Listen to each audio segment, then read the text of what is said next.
Seja bem-vinda ao podcast Mulheres de Verdade, um podcast para mulheres cristãs amantes da palavra de Deus. Eu sou a Carol Belino. E eu sou a Bruna, estaremos aqui todas as semanas para tomar um chá com vocês.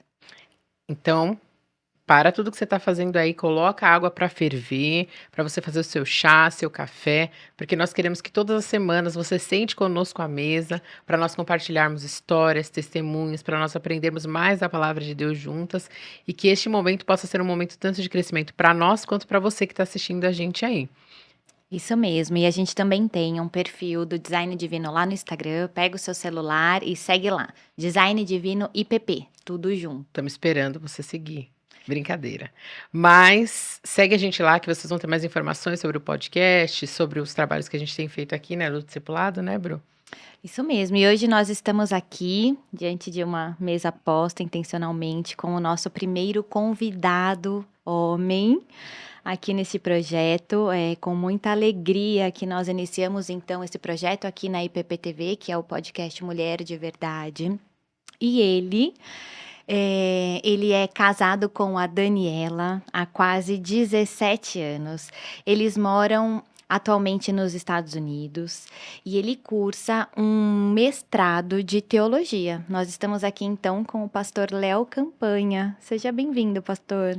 Muito obrigado pelo convite, é sempre um privilégio poder falar da palavra de Deus, né, independente do ambiente, independente de qual seja o tema.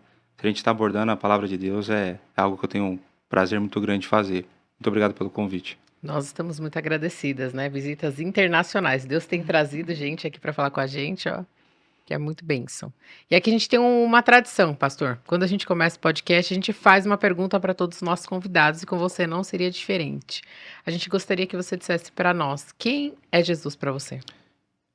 Jesus, para mim, ele é meu Senhor e meu Salvador. É aquele que salvou um adolescente improvável e me fez ser quem eu sou e aquilo que eu faço, né?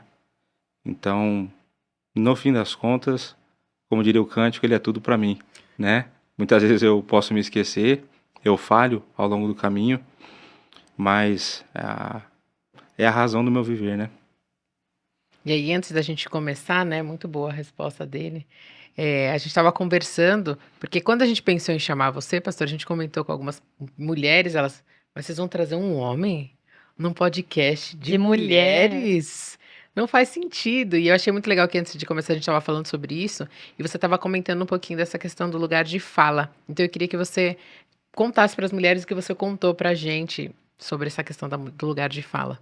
Tá, eu entendo que o lugar de fala é mais uma falácia que vem para gerar divisão entre homens e mulheres, né? O que a gente precisa entender que nós que somos cristãos e que temos acesso à revelação especial de Deus, a maneira como Deus escolheu se revelar a nós, né, e deixar registrado nas Escrituras, nós que temos acesso não apenas à Bíblia, mas o Espírito que habita em nós e que nos dá entendimento acerca da Bíblia, a gente não precisa de lugar de fala porque a gente tem do nosso lado a verdade absoluta, a verdade que as pessoas não querem acreditar e que muitos negam, né, que ela exista. Nós temos acesso a ela. Então, se nós estamos simplesmente trazendo à luz, né, compartilhando e ajudando a esclarecer, a dar um entendimento daquilo que Deus revelou, eu não preciso ter passado por nada, porque eu tenho acesso à fonte daquele que é o Criador de quem nós somos, né? Então, o lugar de fala é só mais uma tentativa de gerar problema entre homens e mulheres, e nós que temos acesso à verdade podemos responder a qualquer pergunta que a sociedade venha levantar para nós. E isso, inclusive, é o que está em 1 Pedro 3,15, né? Nós somos obrigados a dar razão da nossa esperança, né? Então a gente tem que estar pronto a responder aquilo que perguntam para nós. Então, por isso que a gente chamou ele, porque eu tinha certeza que o Léo ia ajudar a gente a pensar sobre o assunto de hoje e trazer mais esclarecimentos, né? Então, já que você falou do que o mundo tem colocado de questões, a gente, quando foi começar o projeto do podcast Mulher de Verdade, pensando no nome, a gente não queria começar sem definir o que é ser mulher. E a gente foi pesquisar, né, Bruno? Na internet, assistir alguns vídeos, documentários, e eu fiquei muito chocada. porque as pessoas hoje em dia não sabem mais o que é mulher. Então tem vídeos de pessoas em protestos, em manifestos, e eles perguntam: "O que que é essa mulher?" É, as mulheres olham uma para outra, os homens: "Ai, não sei". Ai, tem gente que pergunta: "Mas você acredita que mulher existe?" "Não sei, mas você é mulher?" "Sou". "Como que você sabe?" Então é uma confusão muito grande hoje. Então a gente queria começar já discutindo isso, né, o que que é ser mulher, o que que a Bíblia fala a respeito disso. Se a gente pesquisa, né, no Google, por exemplo, ele traz, assim, muitas vezes que hoje mulher é o que você quer ser. Você pode escolher o que é ser mulher, o quanto está distorcido. E tem até discussões hoje, que aí pode ser uma pauta para outro dia, de que Deus pode ser uma mulher. Então, com essas pesquisas, hoje tem muita informação na internet e acabam confundindo as mulheres. Eu creio que muitas vezes até de maneira sutil. Algo que você começa concordando, começa Uhum. discordando, e aí, enfim, nós precisamos realmente da palavra de Deus para que, à luz das escrituras, a gente entenda o que é ser mulher de verdade. Eu acho que uma coisa interessante, né, até toda essa discussão do que é uma mulher, eu creio que ela começou a bombar, assim, nos Estados Unidos por conta de um documentário que foi lançado, que o nome do documentário em inglês é O que é uma Mulher. E o documentarista ali, o analista, ele se propõe não a responder a pergunta, mas a fazer a pergunta. E aí ele vai trabalhar, enfim, com pessoas de todos os espectros que vocês conseguirem imaginar. E aí daí vem essa questão, né, de que aqueles que se dizem defender as mulheres são aqueles que não conseguem definir o que ela é.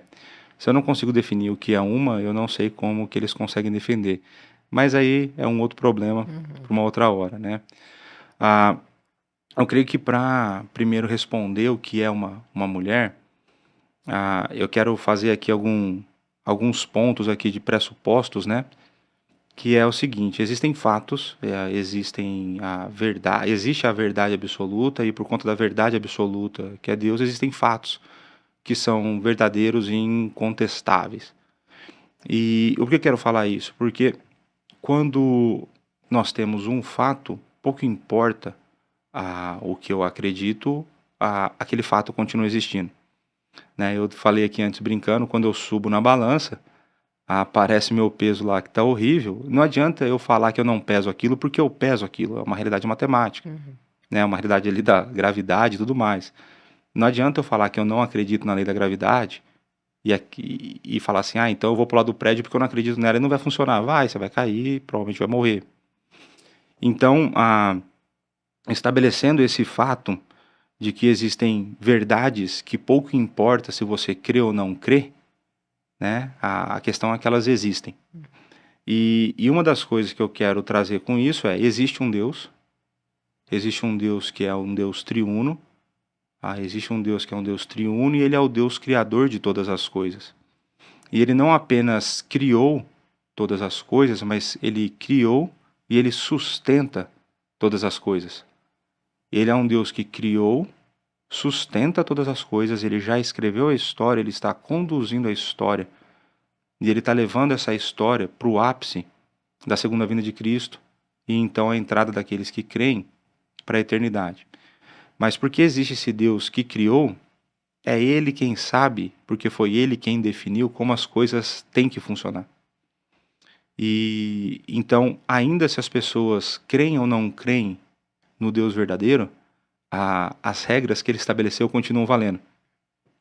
E, e aí, por conta disso, né, estabelecendo isso, esse Deus, ele não apenas criou todas as coisas, ele não apenas sustenta todas as coisas, ele resolveu, porque ele não precisava, ele resolveu entrar num relacionamento com o ser humano. É ele quem vem ao nosso encontro. E isso, inclusive, antes da queda. Então, é Deus quem se revela a nós, né? Tem um termo bonito aí, só que não comunica muito, né? Deus condescende até nós, ele então se manifesta de uma maneira que nós possamos compreender. E ele não apenas resolveu ter um relacionamento, como ele falou assim: esse povo, depois da queda, né, complicado. Mas ele deixou tudo registrado. Então, as Sagradas Escrituras, né, a Bíblia, ela é o registro de todas as coisas. Isso é importante. de todas as coisas que Deus resolveu que nós tivéssemos acesso a respeito dele e da realidade que existe. A partir dela, a gente tem princípios que a gente vai interpretar e pensar e viver a realidade, mas é nela que a gente encontra tudo isso, né? Aí a confissão de fé, eu acho que ela põe de uma maneira muito bonita, né? A confissão de fé de Westminster, é que nós temos todo o conhecimento necessário para uma vida feliz e para a salvação através das Escrituras, né? Então, primeira coisa é isso. E essa Bíblia, então, por ela ser a revelação de Deus, ela é inerrante, porque Deus ele é infalível. Ela é inspirada, porque foi Deus quem inspirou os seus autores, respeitando as suas características, os seus talentos que foram dados por Deus através do Espírito Santo. E aí, porque ela é inspirada, ela é inerrante, e ela é o próprio Deus revelando, ela é autoritativa. Isso significa que ela tem autoridade para mandar e desmandar. O que ela fala é, e o que ela fala que não pode, não é. Simples assim, né? E as pessoas têm problema com isso hoje. E o problema é todo delas. Porque as escrituras, elas permanecem inalteradas, elas permanecem autoritativas, né? E aí, por conta disso, é através dela que nós devemos enxergar a realidade. E o que eu quero dizer com isso? Quero dizer com isso que muitas vezes a gente vai ser tentado a achar que nós sabemos melhor o que deve ser feito, porque nós vivemos num tempo diferente e que a Bíblia é um livro, então, que foi escrito há muitos anos, e por conta disso, ela não vai estar suficientemente adaptada para a nossa realidade. E aí, para a pessoa que pensa, é isso que a gente tem que colocar. Se ela é revelação do próprio Deus, e se ela é inerrante, mas você está me falando que ela não atende à realidade, então você está me dizendo que Deus precisa mudar para que ele se encaixe na realidade que nós vivemos. Mas na verdade não. Na verdade foi ele quem criou a realidade, foi ele quem escreveu a história, e é ele que está conduzindo essa história conforme ele escreveu. Então ela nunca será desatualizada e nunca existirá uma versão mais atual das Escrituras. Uhum. As Escrituras são sempre atuais e elas são sempre autoritativas. Então, por conta disso, muitas vezes, aí já falando mais de um jeito mais tranquilo, pouco importa o que você pensa ou o que eu penso, o que importa é o que Deus mandou a gente fazer. E eu falo isso porque muitas vezes a gente deposita, e eu fui uma pessoa muito assim, a gente deposita muita confiança na nossa razão, na nossa lógica, no nosso pensamento, né? Mas existe uma realidade de que o pecado afetou inclusive a nossa razão. E eu vou falar uma coisa que minha esposa não gosta muito que eu fale, e a gente vê claramente que algumas pessoas foram muito mais afetadas do que outras na área da razão, né? Aí ela não gosta, já entendeu porque ela não gosta. Mas o ponto todo é que, então a gente, em última instância, nunca vai ser a nossa razão ou as evidências da realidade que vão definir o que nós devemos crer, mas aquilo que Deus revelou. E aí por quê? Porque em vários momentos vai parecer ilógico o que está dentro das Escrituras. Então, por exemplo, eu gosto de usar o Sermão do Monte, porque o Sermão do Monte ele é contra-intuitivo. Muito. Né? Por isso que você rende livros e livros, sermões e sermões, e você não esgota. Né? Um Deus infinito que se revelou e seres finitos abraçando e sugando daquele texto. Mas ele é contra-intuitivo. Né? Aquela outra passagem, responde o mal com o bem. Qual que é a lógica disso para nós? Não tem. Mas para Deus faz sentido. E se para Deus faz sentido, isso é lógico. Né? Então, a palavra dura você responde com a mansa, você põe lá o carvão em cima da cabeça do cara, lá, as brasas vivas na cabeça da pessoa. Né? É difícil. Mas o que é isso? Isso é contra-intuitivo, para nós parece lógico. Mas para Deus faz todo sentido. Para Deus é lógico. Né? E para Deus é nisso que nesse processo ele age, cumprindo as promessas e aquilo que ele estabeleceu, né? Então, primeira coisa que a gente tem e aqui é só o primeiro ponto da resposta, mas se a gente estabelecer, isso é importante, porque se a gente estabelecer bem que são as escrituras que definem a realidade, a gente resolve muito problema. Uhum. a gente resolve muito problema, né? Eu acho que se a gente trabalhasse mais a ideia das escrituras e da sua importância, da sua autoridade, eu creio que muito problema seria resolvido, né? E eu creio que humildade é muito importante nesse processo, porque a gente precisa entender que existe um Deus criador e existem pessoas, nós que somos criaturas. Então existe essa distinção, essa diferença entre aquele que cria e aquele que é criado. Aquele que cria define as regras, aquele que ele é criado, ele tem que seguir as regras, né? E nessa distinção ainda, né, Deus e homem, você tem um Deus, para pegar só um ponto, né, você tem um Deus infinito se comunicando com seres finitos que foram afetados. E se já não bastasse a nossa finitude, nós somos afetados pelo pecado. Uhum. Então a gente é limitado de duas formas, né? Então, é nesse processo que as escrituras entram, por exemplo, para nos ajudar com as nossas limitações, né? E então, assim, o que é ser mulher, né? Ou como se aprende a ser mulher?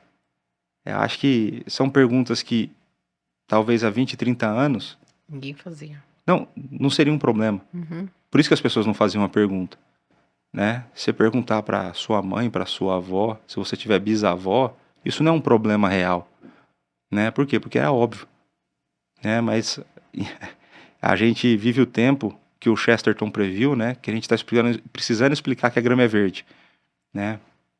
E então, assim, o ser uma mulher, o que é ser mulher e uma mulher bíblica, é algo que você aprende biblicamente, através das escrituras, e você aprende na comunhão dos santos. O que eu quero dizer com isso? Quero dizer com isso que aprender a ser mulher é algo que não pode ser feito de maneira individual. Então a gente tem as escrituras que vão definir o que é ser uma mulher, e aí, mas onde eu encontro isso? Né? Basicamente, para Gênesis 1 e 2, você vai ver uma distinção clara de quem é homem e mulher, de papéis e responsabilidades. A gente pode conversar mais sobre isso.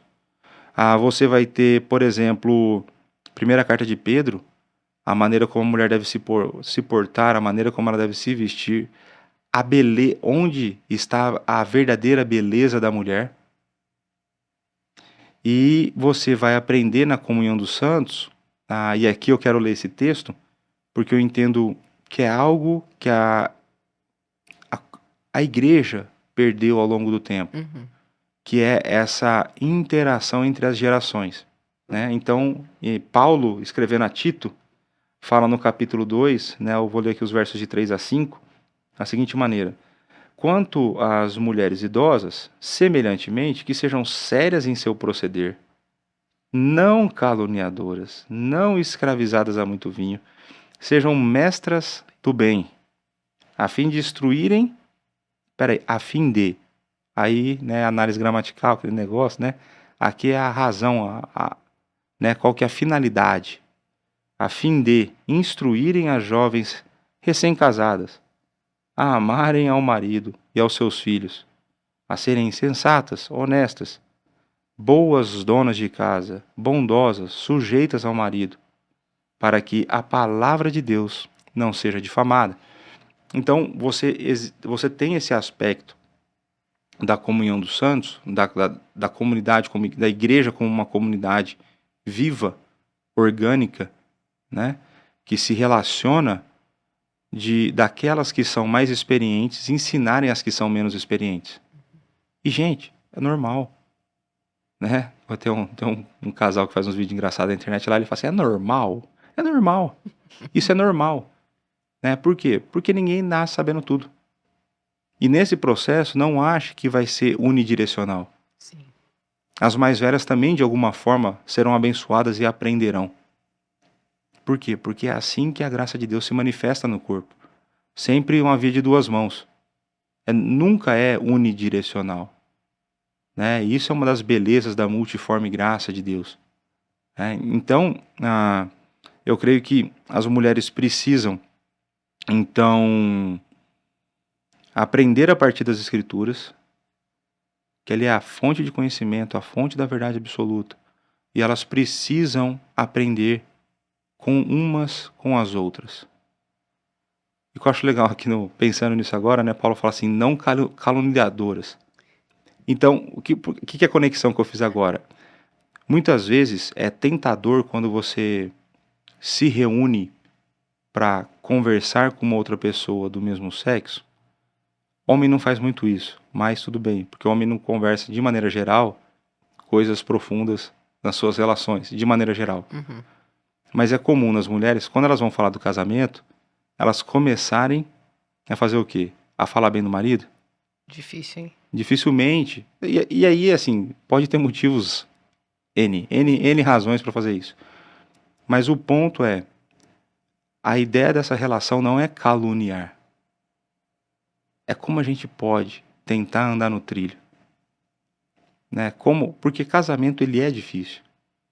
Né? Eu tenho um pé muito atrás, para não dizer que eu duvido completamente, daqueles que dizem meu casamento é muito fácil, eu não tenho brigas, eu não isso, eu não aquilo. Né? Mas enfim, é outro programa isso aí. Isso é lá com o Vinícius, né? O Bem Casados. É. Mas é só aí, é só essa ideia de aprendermos em comunidade e aprendermos das escrituras, né? E lembrando que se vê nas escrituras, não importa a idade, não importa o sexo de quem está falando. Se é a verdade, está definido, né? É Deus quem está ali falando sobre isso, né? E aproveitando que você citou aí Gênesis 1 e 2, atualmente existe uma discussão muito forte sobre essa questão de ideologia do gênero, né? De gênero. E que a gente nasce, sim, com um sexo biológico, mas que ele não determina quem eu sou. E é como se dissessem assim: Deus nos criou, mas a partir daí eu decido como é que eu vou seguir. E e eu gostaria que você comentasse um pouquinho com a gente sobre isso, né? Isso é verdade à luz das escrituras, né? Eu posso ter um sexo biológico mulher e me identificar como um homem, por exemplo? Tá, eu vou responder essa pergunta e vou complementar com mais coisas do que é ser uma mulher, então. Tá Tá ótimo. bom. Então, assim, a primeira coisa que a gente precisa entender é não dá, né? A, Quando você pega a ideologia de gênero, ela é uma ideologia, ela não é um fato, ela é uma conjectura de alguém, uma pessoa com grandes distúrbios na vida dela e na mente dela que criou essa teoria, né? Você vai ver que esse movimento, ele começa, pode parecer que não faz sentido isso, mas começa com as feministas, né? São talvez as primeiras proponentes, e a gente está falando aqui, isso pode parecer loucura, é década de 50, 60, onde começa a surgir essa ideia de, de algo imposto, né? E aí, assim, é o homem impondo, né? Sempre essa coisa, né? O homem branco impondo o sexo, o gênero e tudo mais. E uma das coisas que eles vão trabalhar, eles primeiro vão criar a distinção em duas palavras que não tinham, sexo e gênero. Sim. Essas palavras, elas são intercambiáveis, elas significam de maneira geral a mesma coisa. Mas as pessoas que começaram a desenvolver isso, eles precisam, para vender a ideia, você precisa conseguir comunicar a ideia. Então eles fazem o que eles gostam de fazer, eles criam uma divisão. Então eles vão separar essas duas palavras, eles vão falar que o sexo biológico é aquilo que você nasce e o gênero é aquilo que você se identifica, né? E não, isso não é possível, né? Isso não é possível porque Deus, quando ele cria homem e mulher. E você nasceu daquele jeito, né? E você vai ver que isso é um fato quando Jesus Cristo, falando do divórcio, ele fala quando o homem e a mulher se divorciarem, né? Quando o homem der uma carta de divórcio, ele não deu outras possibilidades de casamento, ele não deu outras possibilidades de identificação, né? E aí a gente pensando ainda mais nisso, quando você olha, se você diz, né, que eu nasci homem e eu quero me identificar como uma mulher, esse pecado, ele é um pecado de rebelião contra Deus. Eu estou simplesmente falando que Deus, como Criador, foi falho na sua criação. E aí complica. Primeiro porque não tem como ele errar, né? Mas é o ponto, então, que não tem como. você... E aí isso é um outro desdobramento, porque pra gente falar de ideologia de gênero, eu já participei de 3 entrevistas com a Tainá, de cada uma de 1 hora, a gente falando sobre ideologia de gênero. E você não esgota o assunto, Uhum. né? Mas assim, quando você... E mais uma vez, nós não precisamos... Isso aqui é muito importante. Nós não precisamos de evidência para sustentar o que a gente crê. As evidências, elas mostrarão que nós estamos certos, mas nós não precisamos dela. Por quê? Porque eu não preciso de evidência para saber que Deus está certo. Eu não preciso de evidência. A evidência, ela para nós, ela não teria que trazer nem conforto. Porque se trouxer um tipo de conforto é porque eu estou em dúvida em algo daquilo que Deus falou. Então, em última instância, a evidência, ela não tem grande relevância para a nossa fé. Ela pode ter uma relevância para o descrente, para ele começar a entender coisas e falar assim, nossa, esse Deus faz sentido, Uhum. né? Mas o que a gente precisa é ter, de fato, uma fé sólida, né? A gente tem um entendimento correto, uma compreensão correta das Escrituras. E por que eu falo? Porque uma vez que eu tenho isso, eu abraço essas definições. Eu não tenho essa confusão. Deus não errou e criou um corpo e enfiou uma alma diferente lá dentro. Não tem essa possibilidade. É você colocar uma falha de processo na fábrica de Deus. Você vai ter falha de processo na fábrica de montadora de carro, sei lá o que, mas em Deus não tem, né? E aí, eu creio que se nós voltarmos para as definições bíblicas de homem e mulher, e se nós ensinarmos isso, e se nós, né, dentro, vou falar aqui lutarmos, mas essa ideia de perseverarmos nessa realidade, as dúvidas elas vão desaparecendo, Uhum. né? Então, quando eu complementando a resposta do que é ser mulher, eu falo que uma das coisas que eu pensei é que ser mulher é abraçar as características, papéis e responsabilidades estabelecidas por Deus.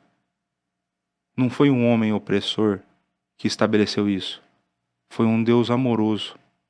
Foi um Deus que deu o seu filho para me salvar e para te salvar.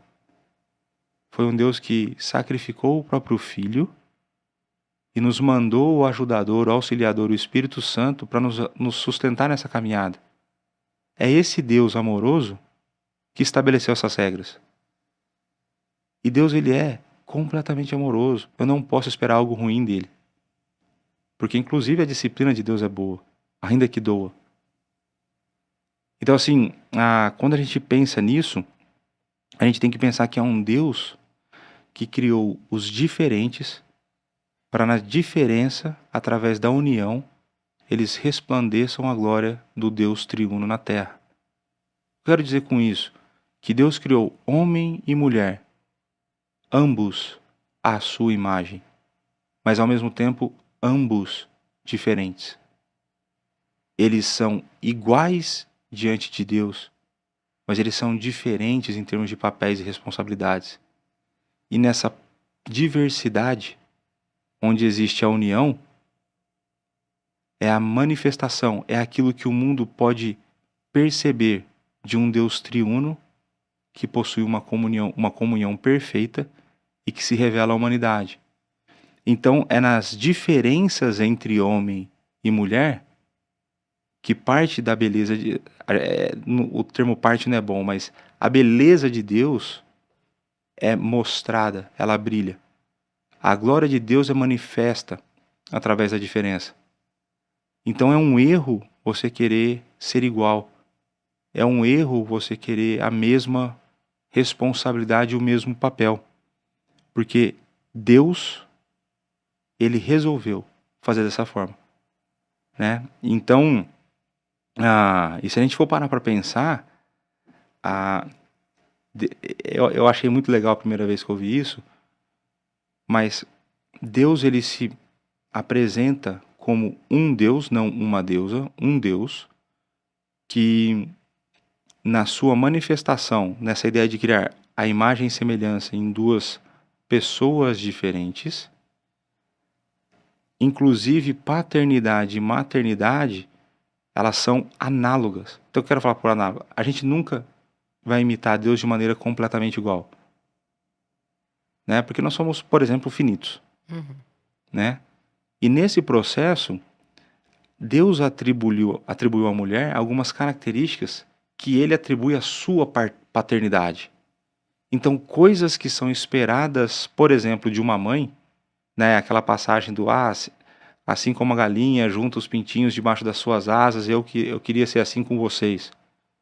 Isso é uma coisa que você espera da mãe, né? O ser acolhido no momento de dificuldade, né? Essa hora que você quer chorar e tá sofrendo, é a mãe que vai ter mais esse papel. E Deus colocou isso para a mulher fazer. Então você vê que essa multiplicidade, ela se dá inclusive nos papéis diferentes, na complementariedade desses dois papéis, a glória de Deus é manifesta, né? Então, uma outra coisa que eu acho que as mulheres nunca não, né? Mas de maneira geral as mulheres não conseguem entender a beleza disso. Vocês entendem muito melhor o que é essa igreja do que o homem. Porque o homem nunca sonhou em ser uma noiva. Verdade. O homem nunca passou o processo que a noiva passa.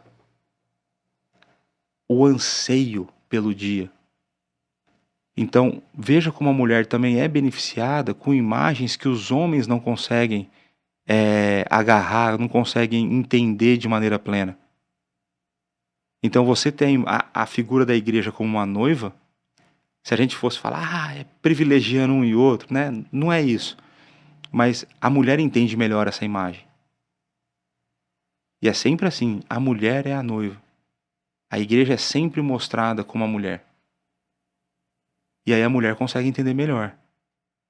E a gente fica lá, tá bom, é legal, a gente sabe que é bom, mas a gente não tem, né, aquilo que a noiva, todo esse processo que a noiva passou e tudo mais, né?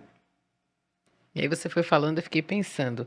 Tem gente que até esse ponto da conversa não teve nenhum problema. Ah, porque eu não acredito em ideologia de gênero, eu sei muito bem qual que é o papel da mulher, mas talvez como eu já tive, porque eu sou assistente social e eu trabalho e lido com essas questões, talvez algumas mulheres tenham algumas dificuldades com essa questão do patriarcado, da violência contra a mulher, porque a gente vê nas notícias, eu sei que são recortes que eles colocam lá e às vezes eles aumentam muito mais os dados que são colocados, mas a gente vê a violência da mulher crescendo cada vez mais, a gente vê essa questão dos abusos, assédio, feminicídio. Então, se os homens não são os culpados, a gente entende isso como cristãs, quem é o culpado de tudo isso acontecer, dessas atrocidades, o patriarcado, não é? Tá, primeira coisa, você falou um termo que eu não gosto do termo, né, o termo feminicídio. Eu não gosto desse termo porque está embutido nele uma divisão. Né? O homicídio não é homicídio porque foram homens que morreram, porque seres humanos. Né? As pessoas precisam usar dicionário mais hoje em dia. Né? E esse feminicídio é uma tentativa de gerar um problema ainda maior do que já existe. Né? Eu não estou negando aqui a existência da violência contra algumas mulheres. Porque também, por exemplo, vocês não passaram por essa realidade. Graças a Deus. Então não são todas as mulheres que sofrem com isso também. Da mesma forma, existem mulheres que agridem os seus maridos. Aí é um outro problema. Mas também não são todas as mulheres que agridem o marido. Se a gente for começar a pensar nisso, né, eu listei alguns exemplos aqui, é o seguinte, eu creio que existe um erro de generalização e atribuição do problema para essa generalização que foi feita, né? São todos os médicos responsabilizados por más práticas médicas de alguém? Não. Não. São todos os motoristas penalizados porque existem acidentes causados por motoristas embriagados? Não. São todos os pastores responsáveis pelas atrocidades cometidas por aqueles que se auto-intitulam pastores e na verdade são usurpadores da palavra de Deus? Então, a gente não pode generalizar a responsabilidade. Então, isso é uma coisa que eu converso muito com a minha esposa, nós precisamos ser capazes de assumir as consequências dos nossos erros de maneira individual. Não quero dizer eu cometi essa coisa. Então, não são os homens como coletividade, como uma classe que batem nas mulheres. É um homem em específico, um pecador covarde, que eu gostaria de encontrá-lo frente a frente. Como eu já falei em alguns momentos. Se eu souber de alguma coisa. Aí a gente vai ter que ter uma conversa de mais de igual para igual. Então, a gente precisa separar, aqui o problema é, o que existe são pessoas individuais cometendo erros, pecados, crimes no seu CPF. Uhum. Então, quando eu peco, não são todos os maridos que pecam. Quando eu peco, não são todos os homens que pecam. Sou eu, Leonardo Carbelo Campanha, que estou errando. Eu não posso atribuir uma classe a responsabilidade que é individual. A gente não fez um congresso de homens e definiu vamos bater. A gente não tomou uma decisão coletiva para isso. E eu te falo que a maioria dos homens que eu conheço, se pegar um caso desse, ele vai estar bastante complicado. Então assim, a gente precisa parar de ceder a divisões e narrativas que foram criadas. E a gente, como cristão, a gente tem que ter de maneira... Assim, é uma coisa muito simples que a gente deveria ter, a percepção. Não é uma categoria. São pessoas individuais. Assim como mulheres pecam contra os homens. Assim como mulheres agridem homens. Assim como mulheres traem homens. Naturalmente, pode existir uma recorrência maior em um determinado sexo. Né? O homem faz mais isso, a mulher faz mais aquilo. Existem homens que abandonam seus filhos. Mas também existem mulheres que proíbem os filhos de verem seus pais. Aqui é tiroteio para tudo, é tiro para tudo quanto é lado, né? Então a gente precisa entender que essa narrativa de patriarcado, ela é mais uma falácia. Então, o que a gente precisa... Isso aqui é legal. Deus, ele trabalha. Deus, ele se revela a nós de várias formas. Em que sentido eu quero dizer isso? Ele usa as escrituras para se revelar, mas dentro das escrituras, ele vai falar conosco através de tipos, né, de símbolos, de metáforas, de imagens, para que nós, dentro da nossa finitude, possamos entender quem ele é e a maneira como ele se relaciona com a humanidade. E como a gente já comentou aqui, Deus, ele se revela como no masculino, e ele sempre coloca a igreja como uma figura feminina. Então, se a gente for no profeta Oséias, o Israel, o povo de Deus, é colocado como uma prostituta. Quando a gente vai para o Novo Testamento, é a noiva de Cristo. É uma das figuras que é utilizada. Então, existe essa imagem de que o homem, em muitos momentos, vai representar na figura e algumas responsabilidades que, de maneira análoga, apresentam a Deus para o mundo. E por isso é centralizada no homem. De fato, quando você olha para as Escrituras, o homem vai ter mais responsabilidade dentro da igreja. Ele tem algumas responsabilidades dentro do casamento que a mulher não tem. Por quê? Por exemplo, se você pensar no homem como o protetor da família, é porque é Deus quem nos protege. Não é a igreja que protege Deus. A gente não faz nada para proteger Deus. É Deus que protege a igreja, é Deus quem sustenta a igreja, é Deus quem dá crescimento à igreja. Então, por isso que, se a gente consegue começar a olhar para as Escrituras e a ler e entender com essas lentes, de que existe uma analogia sendo feita, existe um simbolismo que está sendo representado nesses papéis e responsabilidades, é só você ir para o texto clássico de casamento. O pessoal foca na ideia da submissão feminina lá em Efésios, mas vai ver o que é pedido do homem. Nós temos que amar a esposa como Cristo ama a igreja. Meu amigo, eu não dou conta. Amor sacrificial, né? Minha amiga, né? Porque aqui é minha amiga. Eu não dou conta. Porque Cristo amou de maneira incondicional, que ele deu a sua própria vida. Então veja o que está sendo pedido dos homens. Né? E é que eu não estou fazendo chororô. É só para a gente entender que quando a gente olha para as Escrituras, o homem ele é colocado numa posição que ele tem que representar essa ideia de representação de Deus na Terra como o protetor, como aquele que é o provedor, né? Aí essa ideia de provedor é uma outra discussão longuíssima, né? E quando você olha para a mulher, há responsabilidades maravilhosas, né? Carregar, gerar uma criança dentro de si, né? Você vai pegar lá Provérbios 31, o pessoal fala assim, a mulher virtuosa. Vai ler o texto. A mulher virtuosa trabalha. Ela não precisa necessariamente ficar em casa. Se ela quiser ficar em casa para cuidar da casa, educar seus filhos, não tem problema nenhum. Maravilhoso. Mas também não está proibida a mulher de ter que trabalhar. A minha esposa trabalha. Então, assim, a gente precisa olhar para as escrituras e a gente precisa parar de ler as escrituras com as lentes erradas. A gente tem que deixar as escrituras explicar as escrituras e não ideologias contemporâneas deturparem a nossa leitura das escrituras. Porque quando a gente deixa, e isso é importante, com coisas que não são fundamentadas nas escrituras, definir a nossa leitura, a gente vai chegar à conclusão errada. Então, a gente precisa ter muito claro isso. Existe, de fato, uma centralidade na figura do homem? Existe. Isso torna a mulher menor? Jamais. Isso coloca muita responsabilidade no ombro dos homens.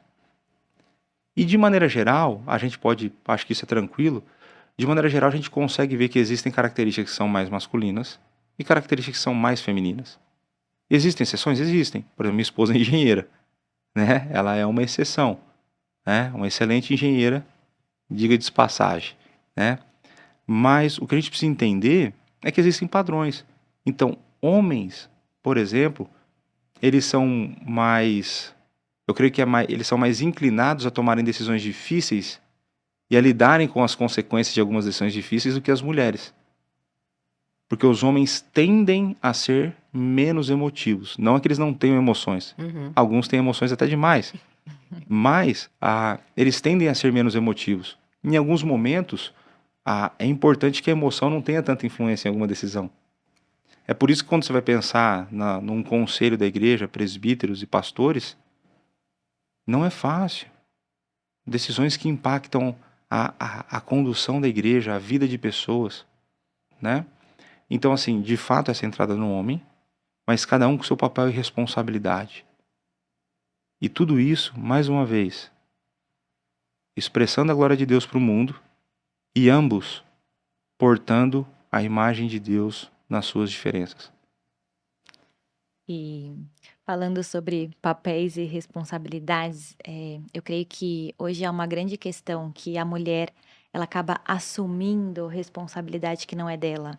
Então hoje a gente vê dentro das famílias as mulheres sobrecarregadas, né, cansadas, sem o apoio devido do marido, mas muitas vezes porque a própria mulher não dá esse espaço para o marido, né, tomar a frente, enfim.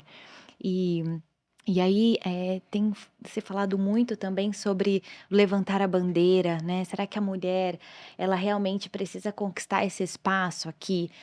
Será que eu preciso levantar a bandeira do sofrimento, das demandas, eu preciso mostrar para as pessoas tudo aquilo que eu tenho para fazer? Porque normalmente a mulher fala: "Mas o homem não sabe tudo que eu tenho para fazer, ele não sabe o que a gente tem para fazer dentro de casa". Enfim, será que o feminismo já conquistou isso para as mulheres? Ah, eu creio que o feminismo ele tem pouca, se não nenhuma contribuição benéfica para as mulheres, né?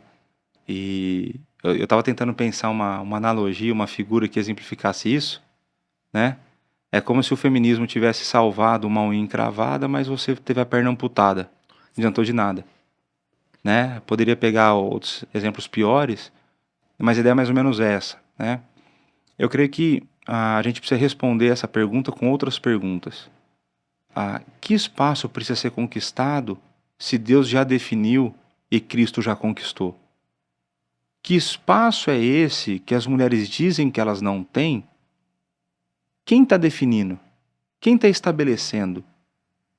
Porque muitas vezes, e eu falo por experiência própria, não na luta por espaço por mulheres, mas na ideia de definições de coisas que eu gostaria de fazer ou ter e viver, ah, muitas vezes a gente está muito mais preocupado com aquilo que a sociedade pensa e entende do que aquilo que as escrituras definem que é, daquilo que Deus estabeleceu que é.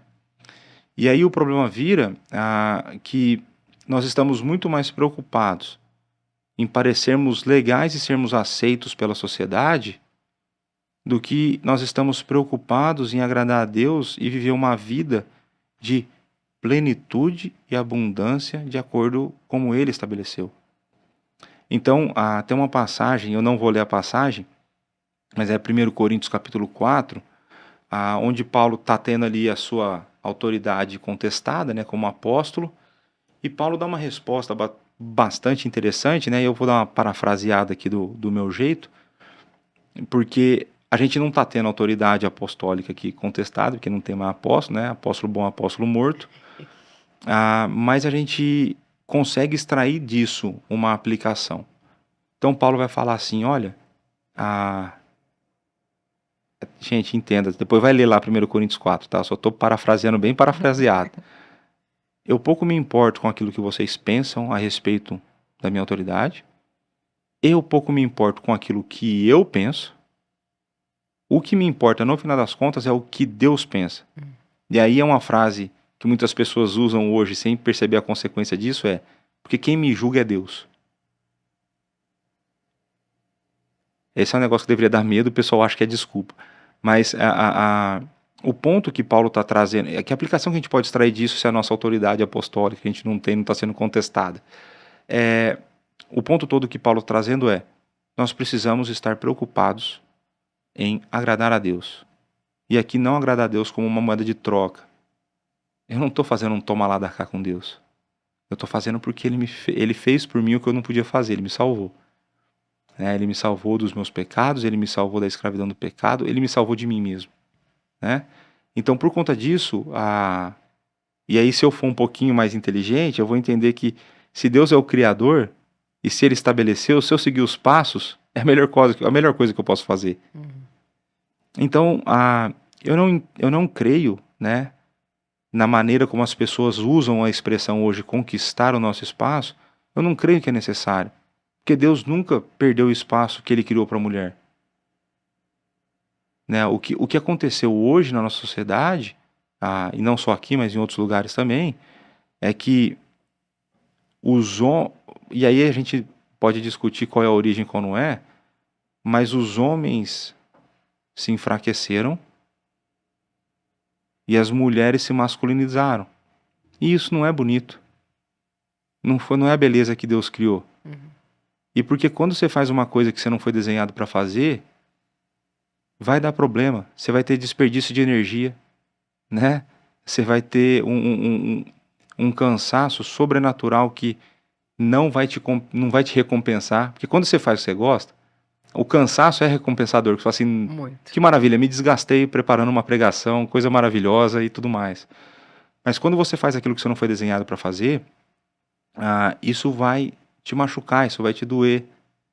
E assim por diante, Então, tá saindo um livro agora, tá em pré-venda, lá não aqui, mas é A Guerra contra a Masculinidade, da Nancy Pierce. Nossa, outro livro bom dela, hein? Esse aí eu comprei, tô esperando chegar, mas ainda não imprimiram tudo, tô esperando minha cópia, mas é que existe uma guerra em cima da definição do que é ser homem de maneira bíblica, e que muitos, para se encaixar nas demandas da sociedade, se tornaram um homem que a Bíblia não quer que ele seja. E aí vai ter um outro problema, que é com esse homem que você vai ter que casar. E aí você não vai ser feliz no seu casamento. E aí você vai ter uma outra pessoa se comportando como uma outra mulher. E parte dos problemas de divórcio dos nossos dias é porque nós temos muitos homens efeminados. Cada vez mais. Porque eles estão buscando ser aceitos. Porque é difícil ser homem no tempo de hoje. Aí você vai ser visto. Aí Não precisa ser visto como bruto, vai ser visto como isso, como aquilo, eu tô tranquilo. Eu prefiro ser visto como isso, como outro. Tô de boa, né? Mas então a gente precisa entender isso. Não existe um espaço a ser conquistado. Existe uma vida abundante e plena a ser vivida de acordo com os padrões de Deus. Quem conquistou foi Jesus Cristo. Você só precisa abraçar. Você só precisa seguir. Você não tem que se esforçar para conquistar, porque Ele fez tudo o que nós precisávamos fazer. E como que a gente traz esperança, então? Que eu fiquei escutando, eu falei, gente, aprendi muito hoje, muitas coisas. Como que a gente pode trazer esperança, encorajamento para as mulheres que estão assistindo a gente, para elas amarem o papel que Deus criou para ela, a feminilidade bíblica, para elas se interessarem mais por estudar, por entender, né, esse papel que Deus separou para nós mulheres? Talvez a resposta vai parecer não usual, mas eu creio que a gente precisa começar entendendo quem é Deus. Veja, se a gente buscar conhecer a Deus, e isso é possível, tem uns cânticos meio errado que fala ninguém explica a Deus, explica as escrituras, né? Você não consegue compreender de maneira você não consegue esgotar o conhecimento de Deus, né? Mas você consegue conhecer a Deus pelas escrituras com o auxílio do Espírito Santo. Então, quando você tiver um conhecimento, um relacionamento pessoal com Deus, cada vez mais íntimo, cada vez mais profundo, cada vez mais verdadeiro, quando você começa a entender quem Ele é, que Ele é um Deus amoroso, né? E aí eu vou bater no ponto de novo de várias coisas que eu já falei. Um Deus amoroso, que mandou o seu Filho para morrer pelos nossos pecados, que ressuscitou o seu Filho, que levou o seu Filho para, assentado no trono, reinar soberanamente, e que Ele nos enviou o Espírito, que não só troca o nosso coração, Ele não só regenera, Ele reforma e passa a morar lá dentro. E Ele nos capacita a conhecermos mais a Deus.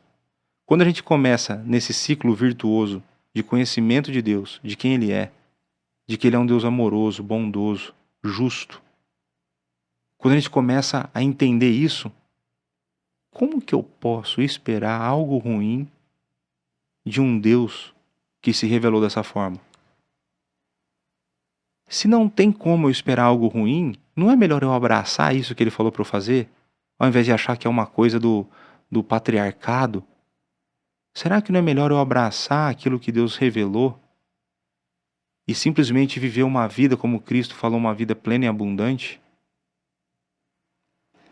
Quando a nossa identidade, e isso é importante, cristãos não são definidos pelos seus pecados.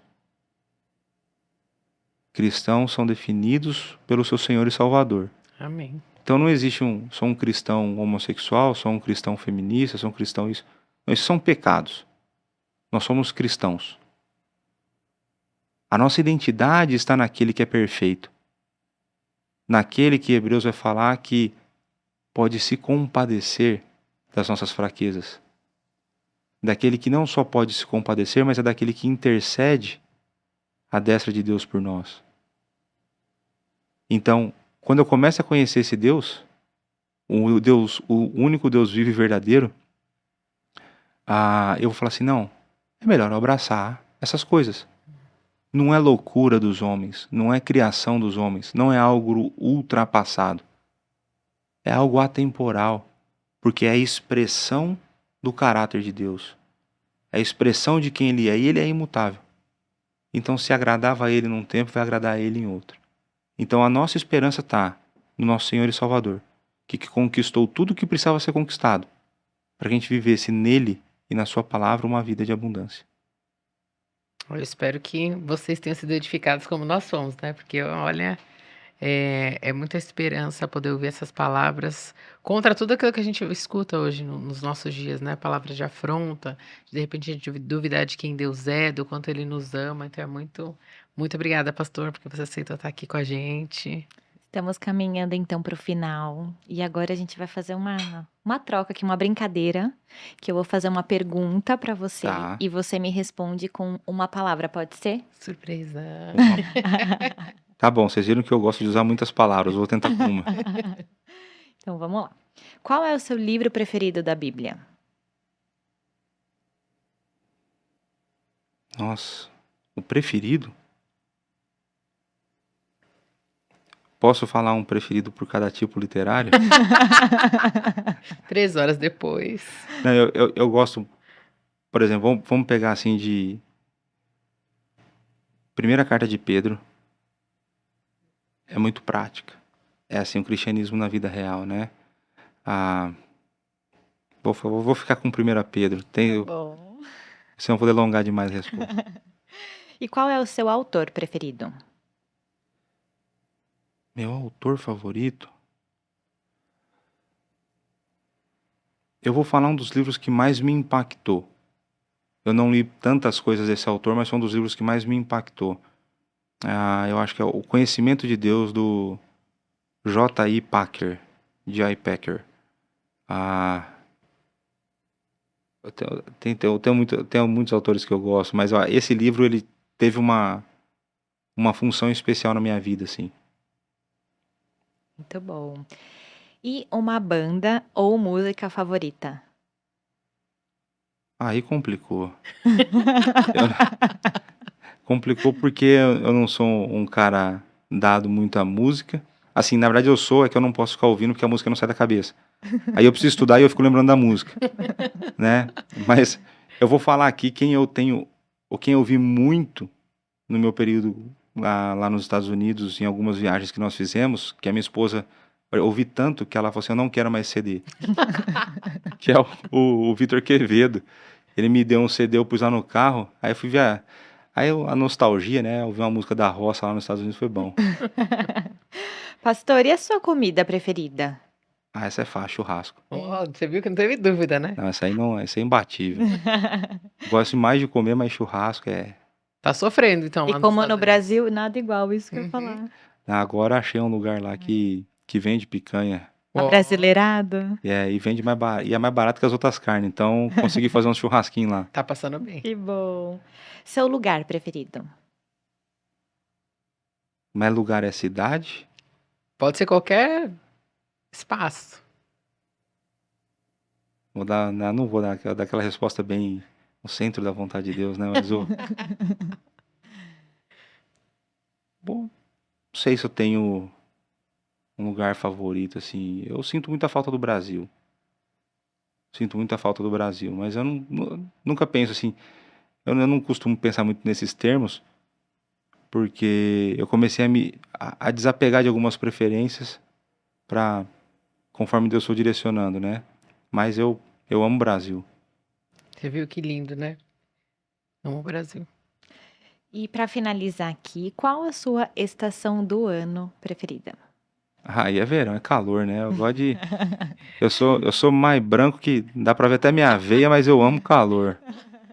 Porque eu fui criado numa cidade, né? Que, por exemplo, os últimos dias de inverno chega em 40 e poucos graus, né? Então, 40. Eu amo calor. Nada melhor. Frio, nossa. Pra contrastar com o Natal desse ano que passou, onde a gente teve, acho que foi menos 18 com a sensação de menos 28 por aí. Mas eu amo calor. Nossa, é doido. muito frio, muito frio. Mas isso em termos de sensação, né? Mas em termos de beleza, outono e primavera lá nos Estados Unidos é um negócio que tem em outros países mais do norte, né? Que no Brasil a gente não passa muito pelas estações, né? Uhum. Mas é muito bonito você ver as cores do outono e a vida ressurgindo na primavera. Eu não era assim, não. Acho que é o Suplá aqui que tá iniciando. Eu falei, né, que ali ia falar. Eu falei. Pastor, obrigada por Eu que agradeço. responder essas perguntas. A gente agradece imensamente. O seu tempo deve estar super corrido aqui no Brasil e dispensou aí um tempinho para estar aqui conosco, para compartilhar todo esse conhecimento. Obrigada mesmo. Volte sempre que puder, né? E da edificar próxima nossas traz a Dani com vidas, você. Traz a Dani. pegar o quadrinho aqui no podcast, pastor, a Ah, gente sempre presenteia as nossas convidadas. certo. Então, hoje o presentinho vai para Dani, Tá bom. que não pôde estar conosco, mas a gente tem um versículo aqui, Lema, que é esse versículo de Lucas 1:38. Pronto. Benção. Quando a Maria responde ali para o anjo ao seu chamado, porque a gente entende que a mulher de verdade, ela tá sempre disposta a viver a vontade de Deus. Então, entrega para Dani com carinho. Vou entregar. Muito obrigado pelo presente, pelo convite, né? Quando eu falo de verdade, é um prazer estar aqui. Eu falo pro pessoal lá que eu convivo no mestrado e tudo mais, que eu fico ansioso para ir pro Brasil, porque uma das coisas é fazer o que eu gosto, né? Então é pregar, é dar aula, é participar de conversas desse tipo, né? Porque eu entendo que é para isso que Deus me chamou, é para isso que Ele tem me preparado e me dado oportunidades de me aperfeiçoar, né? Então o prazer é meu, né? Espero que Deus possa usar esse programa para abençoar muitas vidas, né? Amém. Amém. E agora, a gente quer falar com vocês, meninas. Muito obrigada por vocês estarem aqui com a gente também. O nosso desejo é que a cada dia mais vocês sejam mulheres que amem a Deus de todo o coração, de toda a alma, de todo o entendimento, que vocês amem a palavra de Deus. E olha, um programa como esse hoje, o podcast de hoje, você tem que pegar esse link e mandar para todas as suas amigas. E não só para as suas amigas que são cristãs, para aquelas que não são também, para elas poderem pensar e refletir sobre o que é ser mulher. Porque tem muitas mulheres hoje em dia que não sabem o que é ser mulher. Elas estão procurando por aí. Eu e a Bruna, a gente fez uma pesquisa rápida, simples, a gente achou muito conteúdo. E se você digitar só essa pergunta, o que é ser mulher, você vai achar muitas coisas.